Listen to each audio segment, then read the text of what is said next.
things got so serious that they believed that their lives were in very serious jeopardy. And the plan that they had formulated to protect themselves, Dylan was what you call the dead man switch. He volunteered that if the situation got to the point where they felt that their lives were in danger, that Dylan would be the one to come forward and disclose. And this would be the equivalent of catastrophic disclosure from these unknown whistleblowers. So Dylan did that.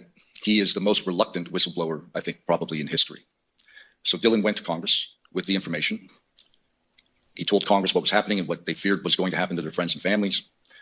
Congress tried to help, and they sent him to Arrow. And then things got bad. So what happened was Dylan gave his testimony. He told them everything from the beginning about his childhood, his life, everything he had seen, all the details. And then when he was done, they said, "Thank you. We're classifying this top secret, and you can never speak about it to anyone. And the only person that can declassify it would have to come from the executive branch. So thank you for the information. Now shut up and never speak again, because your life will be over. You will go to prison. You will be charged with espionage. Right? We might seek the death penalty." And then he had to go to the Inspector General, and things got worse. And things continued to get worse. The more he tried to help, the more he tried to protect his friends, the more pressure they applied. And he's been dealing with that for 13 years. Here we go. I'm glad you bring up this. Back to the Kona Blue documents. So when were the Kona Blue documents made originally, not D-class? What was that, 10 years ago? 2000, and I thought it was earlier than that. Okay, that makes it even better. Yeah. Okay, so hypothetically, back to Kona Blue and remote viewing and all this stuff. In those documents, the United States government is admitting they have the capability to give you false memories, mess with your brain, make you do things. And that's without drugs. They're saying the capability is now presently available, not just for the US, but for others. And I hate to break it to people, the technology that we're all using in the public sector, that's been done years ago in the IC, DARPA, IARPA, the rest of them.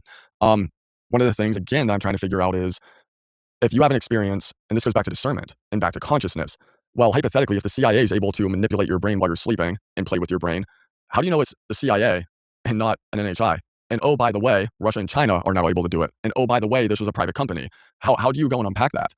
Yeah, it's an extremely complicated topic because you have three known things that humans have looked into: anti-gravity propulsion, or gravity manipulation, whatever you want to call it, MK Ultra, Yep. or mind control.